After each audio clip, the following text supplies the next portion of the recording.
Ya, Taib. Jadi seperti yang kita bahas tadi, ya, ketika jenazah sudah indal ihtidor, sudah hadir jenazahnya. Iya, panas ini enggak apa-apa kan? Aman aja kan? Nah.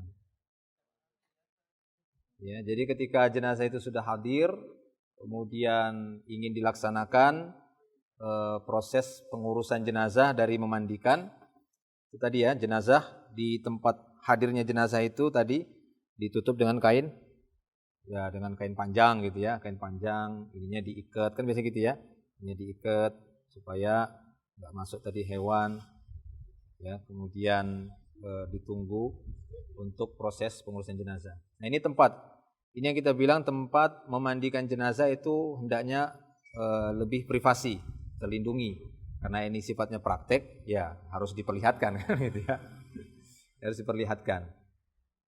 Nah jadi untuk tempat itu sudah paham ya, dalam keadaan tempat tertutup seperti itu. Kemudian saat jenazah itu sudah diletakkan di atas tempat pemandian seperti ini dengan kain penutup yang panjang, biasanya kan begitu kan, dengan kain panjang seperti ini, maka orang yang memandikan jenazah dulu yang mempersiapkan diri. Si pemandi jenazah tadi yang udah kita jelaskan, dia mempersiapkan bahan untuk pelindungan diri, seperti menggunakan apa ini ya, ini tadi seperti celemek lah kita bilang ya, untuk kain pelindung plastik. Bahannya Ahud sudah gitu. Jadi menggunakan ini, atau kemudian sarung tangan, itu yang kecil itu di sebelah di tangan kanan, bisa juga pakai double yang tangan kiri. Nanti yang tangan kiri ditambah lagi dengan yang tebal itu ya. Jadi kita siapkan semua bahan-bahannya seperti sabun, sampo, kapur barus, sama tadi untuk sunanul fitrah itu ya. Ini gunting kuku dan gunting biasa juga. Nah, setelah si pemandi udah siap semuanya, bahan-bahannya, kalau memang dia butuh nanti sepatu boot itu ya pakai, kalau enggak ya cukup itu tadi ya, kain pelindung ini, ya kain pelindung, kemudian sarung tangan karet tadi. Nah, kemudian berikutnya kita membuka jenazah, kita lihat, ya dia akan meninggalkan pakaian, masih mengenakan pakaian. Ya, dia masih menggunakan pakaian. Nah, kainnya ini bisa kita jadikan juga, ini kita anggap sebagai kain untuk penutup aurat awalnya. Nanti ada kain penutup aurat juga yang khusus kita buat. Kalau sekiranya nggak ada Ustaz, nggak ada kain parasut, ya kain apa saja. Yang penting bisa melindungi auratnya si mayit. Ya, ini karena dia laki-laki dan laki-laki, yaitu antara pusat dan lututnya. Ya, antara pusat dan lututnya. Kemudian untuk pakaian yang dikenakan si mayit ini kita usahakan untuk dilepaskan. Ya, kita usahakan untuk dilepaskan, atau sebelum kita lepaskan boleh juga mendahulukan sunnah fitrah tadi. Mana yang paling gampang? Paham ya? Jadi itu tidak ada urutan khusus, mana yang paling gampang. Kita boleh memeriksa dulu kuku-kuku si mayit sebelum kita lepaskan pakaiannya, atau boleh kita tadi lepaskan pakaian dulu lalu kita letakkan kain penutup aurat. Tapi kalau kita misalnya mendahulukan sunnah fitrah, nah kita periksa dulu. Nah, kukunya gimana? Oh, masih panjang seperti ini, ya dipotong. Paham kan? Nah, seperti itu jelas. Dipotong ya kuku jari jemarinya, kemudian diperiksa juga di bagian kaki. Jika kuku-kukunya masih panjang, kita potong. Kita periksa kumisnya, kalau sudah ini, kalau ya wanita nggak ada kumisnya kan. Nah, kalau bulu ketiak, nah gitu ya, diperiksa bulu ketiak. Nah, seperti ini kan harus dilihat. Misalnya kalau dia pakai baju itu dilihat, atau nanti setelah lepas pakaiannya diperiksa lagi. Nah, jadi dua hal tadi, melepas ataukah sunan fitrah, itu suatu hal yang kondisional saja. Dilihat saja, artinya kedua-duanya bisa didahulukan atau bersamaan. Nah, kalau sekiranya sunnah fitrah tadi sudah selesai, ya sudah rapi semuanya, kukunya udah bersih, kita bisa melepaskan pakaian yang dikenakan si mayit. Jadi kita lepaskan. Ini boleh lepas? Enggak apa. Enggak mau jadi baju dalam nih, Bang. Ada baju dalam ya, sudah ini aja enggak apa ya. Nanti disiram betulan nih kan? Iya. Oh iya, sudah. Rumahnya dekat. Ya, jadi yang paling mudah itu untuk melepaskan pakaiannya itu adalah celana gitu ya. Itu celana kan tinggal dipelorot. Saat kita melepaskan celana itu, nah sambil diikuti dengan menutup kain kain penutup auratnya ini. Jadi jangan misalnya ini pakaian misalnya, kita buka begini kan, dan lucutin begini ya, kelihatan nanti. Ya, tapi ketika kita pas melepas itu sambil tangan kita menjepit ujung kain penutup aurat. Nah, jadi ketika kita peloroti langsung ketutup dia. Jadi tetap kita berusaha melindungi auratnya saudara kita sesama Islam, sama kaum muslimin. Nah, kemudian baju kita lepas. Nah, baju ini biasanya nggak bisa, sulit gitu ya untuk dilepas dengan baju kemeja atau kaos. Nah, kita akan lakukan pengguntingan. Jadi kita gunting supaya mudah untuk dilepas, ya, agar proses pemandiannya itu lebih sempurna. Nah, lalu kita lepas, tertarik, kita lepas. Ya, kalau dia jepit bawah ini kita angkat dikit gini, nanti kita tarik. Nah, tertarik. Bisa ya, insyaallah. Nah, seperti itu. Baik. Lalu kita anggap ini jenazah sudah tidak ada lagi pakaian yang menghalangi air itu menyentuh seluruh tubuh si mayit, atau dalam arti si mayit dalam keadaan sudah tidak berpakaian, hanya tertutup dengan kain penutup aurat tadi dari pusat sampai lutut. Baik. Langkah berikutnya, sunanul fitrah tadi sudah, pakaian sudah dilepaskan, kain penutup aurat sudah siap, langsung dimandikan. Apa tadi? Iya. Apa? Istinja, ya. Jadi sebelum kita melaksanakan pemandian ada beberapa sunnah-sunnah itu tadi, sunanul fitrah, kan begitu ya. Lalu istinja. Ya, tujuannya apa? Jadi tujuannya juga selain kita memang mengikuti cara mandinya Rasulullah SAW, selain itu juga untuk mencegah kita berulang-ulang nanti setelah mandi keluar lagi. Setelah selesai mandi keluar lagi. Kalau sekiranya langsung kita mandikan, kan gitu. Jadi kita upayakan untuk mengeluarkan sisa kotoran.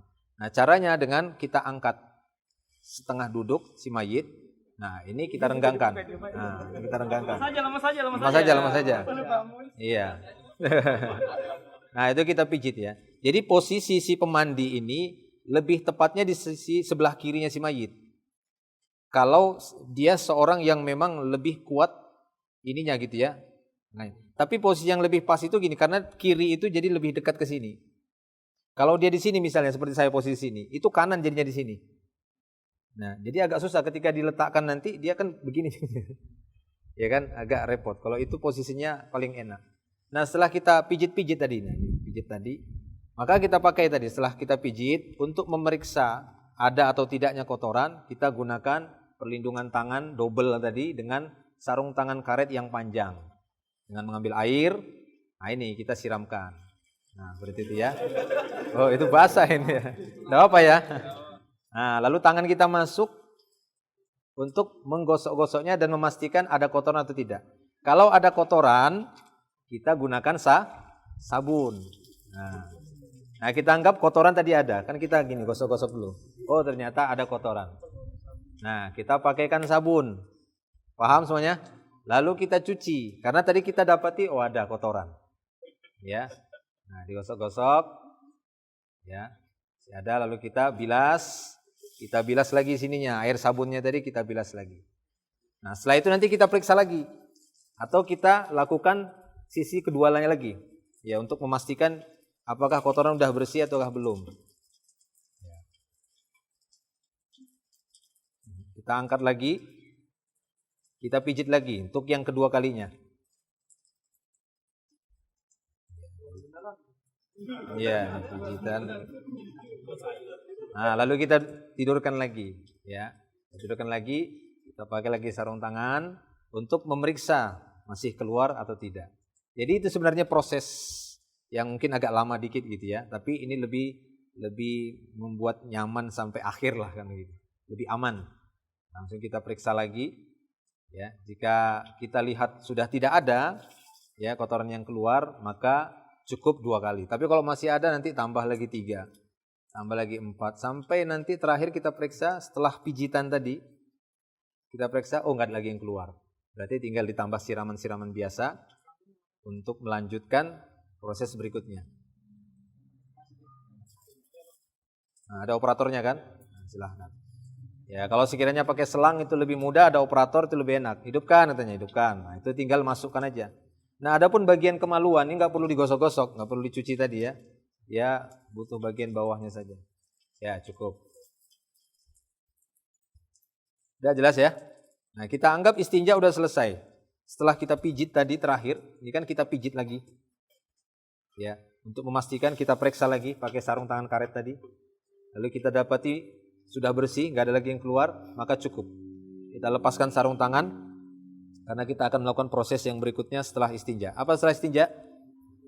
Kita wudukkan. Ya, setelah istinja tadi selesai, kita wudukkan sebagaimana wuduk sholat. Ya, sebagaimana wuduk sholat, yaitu dimulai dari mencuci kedua telapak tangannya. Kita cuci kedua telapak tangan sambil kita sela-selai jari jemarinya. Nah, seperti wuduk biasa. Oh ya, kita cuci kedua telapak tangannya dan ini tidak perlu menggunakan sabun, tidak perlu. Nah, sebagaimana wuduk ketika kita mau sholat. Ya, kita sela-selai jari jemari supaya mendapatkan sunnahnya ya. Ya, 3 kali seperti wuduk biasa. Ya, 3 kali. Kanan 3 kali, kiri 3 kali. Nah, setelah itu kita membasuh wajahnya, tapi sebelumnya bisa kita bersihkan terlebih dahulu bagian mulut dan hidungnya. Ya, dengan menggunakan kain atau waslap atau langsung saja kita gosok giginya. Nah, kita buka dikit gitu ya. Karena ini asli kan gitu ya. Hidungnya juga begitu. Nah, kita bersihkan bagian itu. Nah, lalu kita basuh wajah. Kita wudukkan, basuh sebanyak 3 kali. Nah, kita wudukkan, kalau dia punya janggut nanti di sela-sela janggutnya seperti itu. Kemudian tangan kanan 3 kali setelah wajah, tangan kanan 3 kali sampai siku.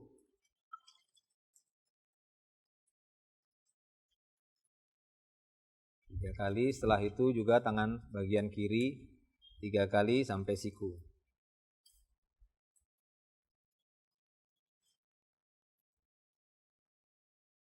Kalau sekiranya didapati jenazah, biasanya dari rumah sakit itu bersedekap dan sudah keras ini insya Allah diurut-urut masih bisa lurus dia.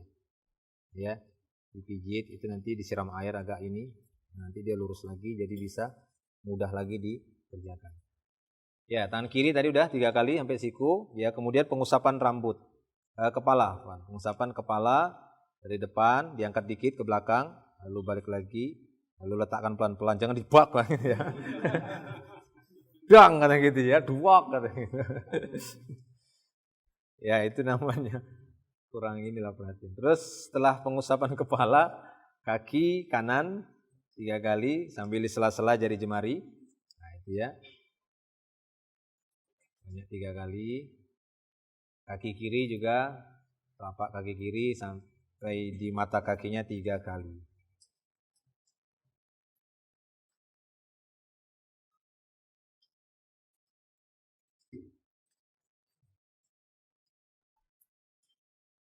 Sela-selain jari jemarinya, lakukan sebanyak 3 kali.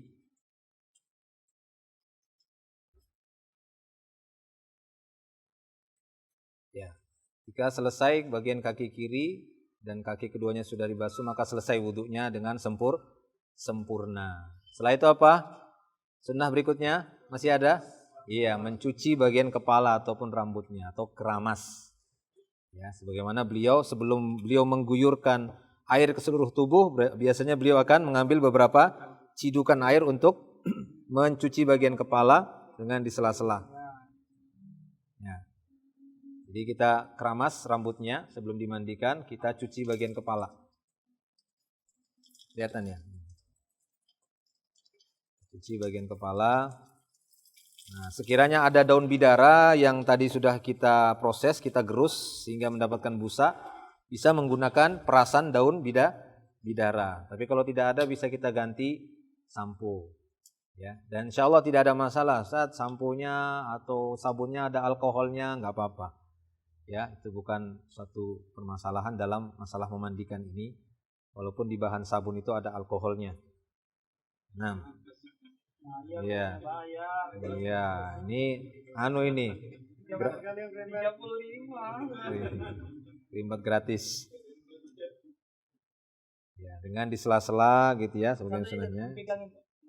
Mengajar. Jadi kakuin nanti lehernya sakit. Diam aja. Ini lagi dia rebahin aja, sakit aja nih. Ada, pegangin tuh.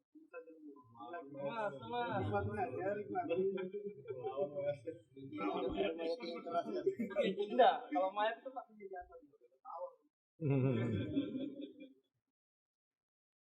Ya. Jangan. Ya. Jadi setelah dikeramas, dicuci pakai sabun rambutnya, maka dibilas dengan air secukupnya sampai bersih, ya, sampai bersih.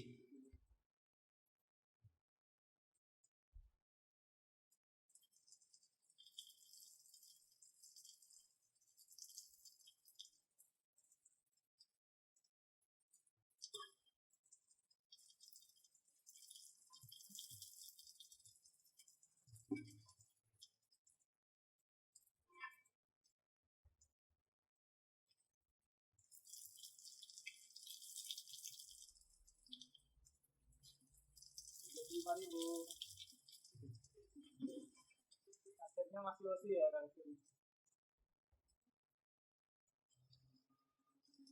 Betul Mas aja itu ditahan.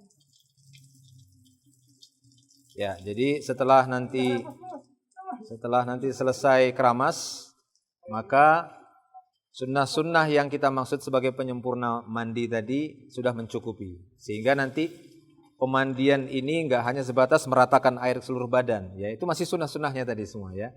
Itu masih sunnah-sunnahnya. Nah, sekarang setelah keramas tadi pencucian kepala ataupun rambut, apa berikutnya? Iya, mandinya. Nah, ini baru mandinya. Jadi pendahuluannya, muqaddimahnya atau qobliyahnya itu ada, itu tadi sunnah-sunnahnya. Sebagaimana sholat kan ada qobliyahnya kan? Nah, mandi juga ada qobliyahnya. Itu tadi sunnah-sunnahnya, sehingga sekarang kita masuk kepada proses mandinya. Ya, seperti yang disebutkan tadi, mendahulukan anggota wudhu yang paling utama dan anggota tubuh yang sebelah kanan. Anggota wudhu yang paling utama yaitu adalah wajah. Ya, jadi kita pencucian wajah kita dahulukan. Atau penyiraman wajah itu nanti didahulukan. Ya, kita dahulukan bisa dengan ya menggosok atau memberikan sabun terlebih dahulu di bagian wajah. Baru nanti diikuti bagian tubuh sebelah kanan, lalu dia sebelah kiri. Kalau main itu kan Pak, saya tutup hidung sama mulutnya. Ya, boleh seperti itu ya. Boleh juga dengan cara dipercik begini. Kadang kan pakai jari supaya nggak menyentuh langsung, atau boleh langsung. Artinya mana yang paling gampang gitu ya, mana yang paling mudah bagi kita untuk mencuci wajah, mendahulukan wajah itu silahkan. Ya. Nah, adapun secara langsung begini, nah itu dikhawatirkan air terlalu banyak masuk ke hidung dan mulut, makanya ada seperti proses menahan, ya. Jadi jangan langsung jur, gitu ya, supaya nggak langsung masuk, ya. Nah, ini sudah tersedak ya.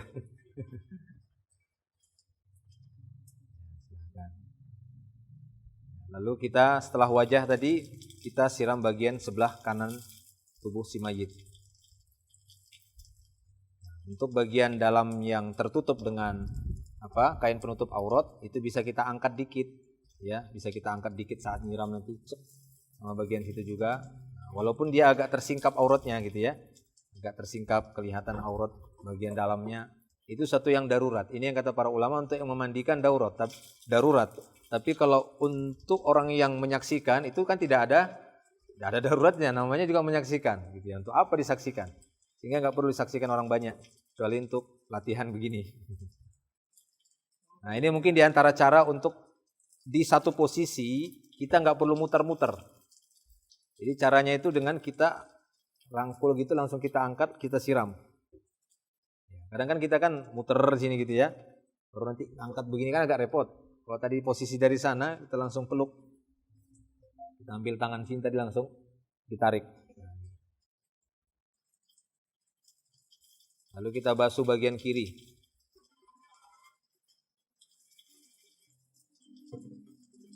Jadi bagian kanan udah atas, bawah gitu ya. Bagian kiri juga bagian atas, bawah dan dalamnya. Nah itu diangkat kakinya dikit, lalu kita siram bagian dalamnya. Diam aja Mas. Paling jatuh ke bawah.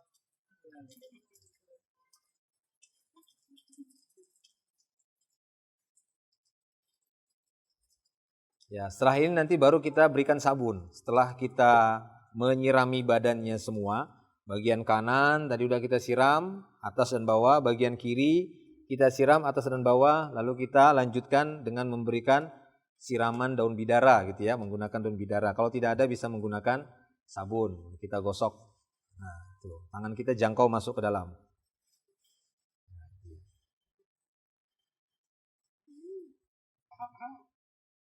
Untuk bagian kemaluan tidak perlu, maksudnya tidak perlu dikucek-kucek, sekedar lewat gini ya, nggak usah dipegang gitu ya, di sampingnya saja.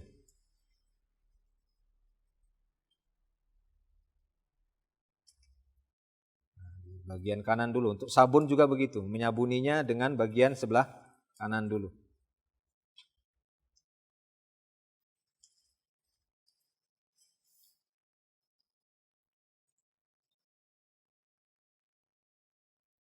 Ini kalau mandiin sendiri ya Pak. Kalau berdua ya minta tolong aja dibalikin.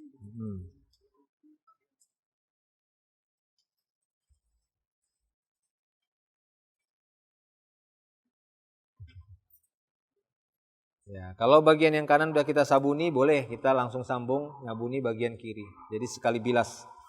Jadi ini ada banyak cara sebenarnya. Nanti mungkin antum mendapati asatidah yang lain mendahulukan kanan dulu semua sabunin yang kanan, lalu dia pindah siram kiri terus sabunin yang kiri, gitu ya. Itu satu hal yang fleksibel saja.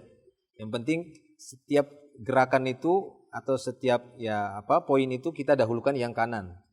Baik tadi nyiram ataukah sabuni, baik dia membilas, ya kita dahulukan yang kanan.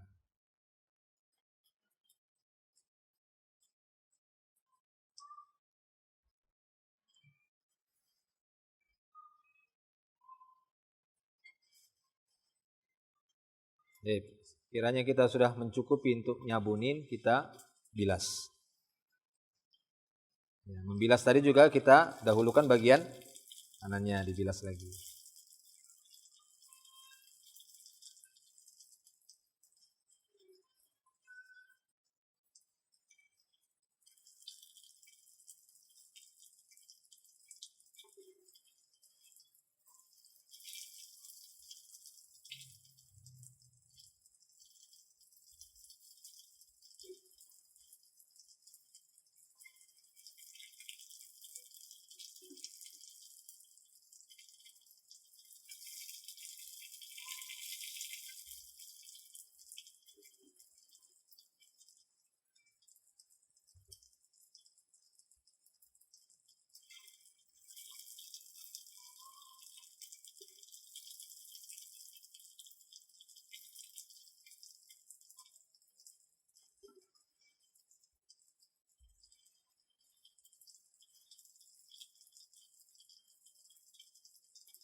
Ya, insya Allah kalau tinggal pembilasan tidak terlalu sulit ya. Artinya kita berusaha untuk menjangkau air ini ke seluruh bagian badan yang tadi udah kena sabun supaya dia terbilas.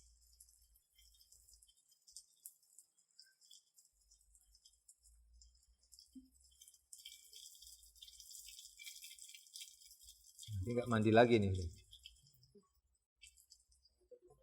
Baik ya. Nah ini kita anggap cukup dan sudah cukup seperti itu untuk mandinya.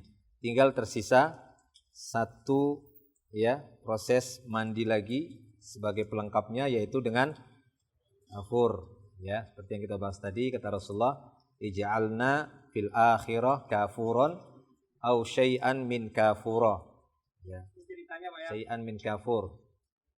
Jadi siramlah yang terakhir sekali dengan air kafur. Nah ini kita anggap air kafur lah sudah ya. Kalau betul-betul nanti kasih. Udah hilang-hilang baunya. Udah hilang baunya sebulan. Ya ini kita anggap.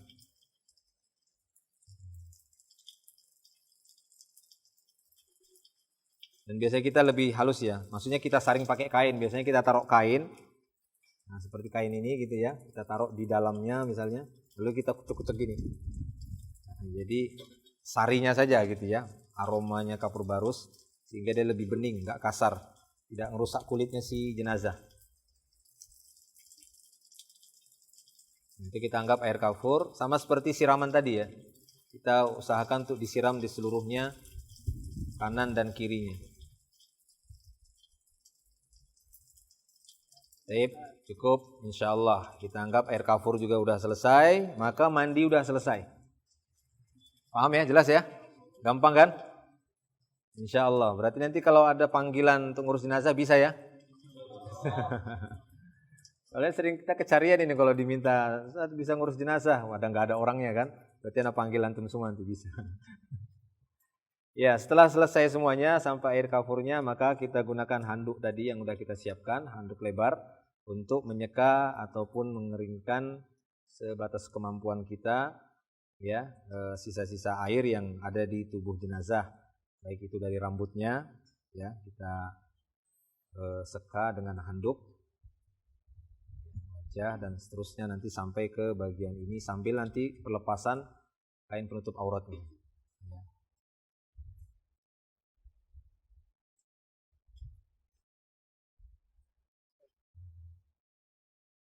Ya.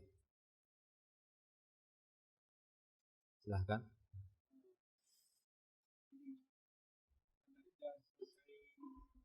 Sucikan awal, selesai sucikan, terus wudhu.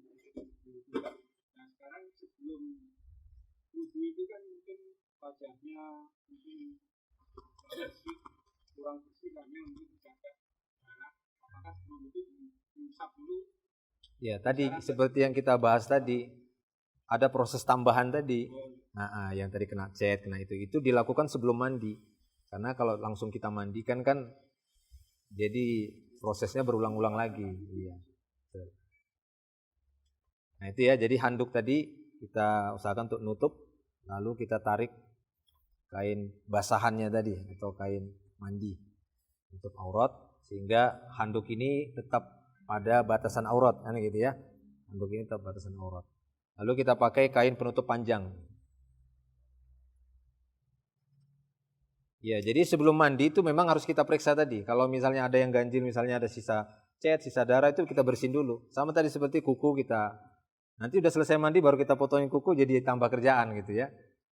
Jadi semacam, karena setelah mandi ini kan kita pengen langsung diangkat ke tempat mengafani. Nah seperti ini ya. Jadi ujung-ujung tepi kain ini kita usahakan agar ketemu, supaya nanti saat kita mengangkat, nah itu tidak terlihat aurat bagian bawah. Ini kita tarik, ya, supaya memudahkan saat mengafani nanti. Nah, kita tarik. Jadi benar-benar tidak ada lagi kain di dalam kain yang ini ya untuk si jenazah. Nanti pas kita letakkan di atas kafan juga yang mengafani sudah tinggal ngafani. Nah.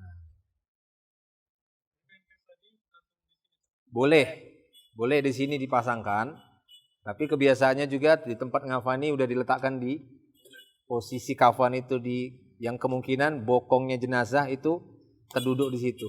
Jadi nanti saat mengafani nanti kan kita praktekkan gitu ya. Tangan kita aja yang masuk untuk masukkan perekatnya kan.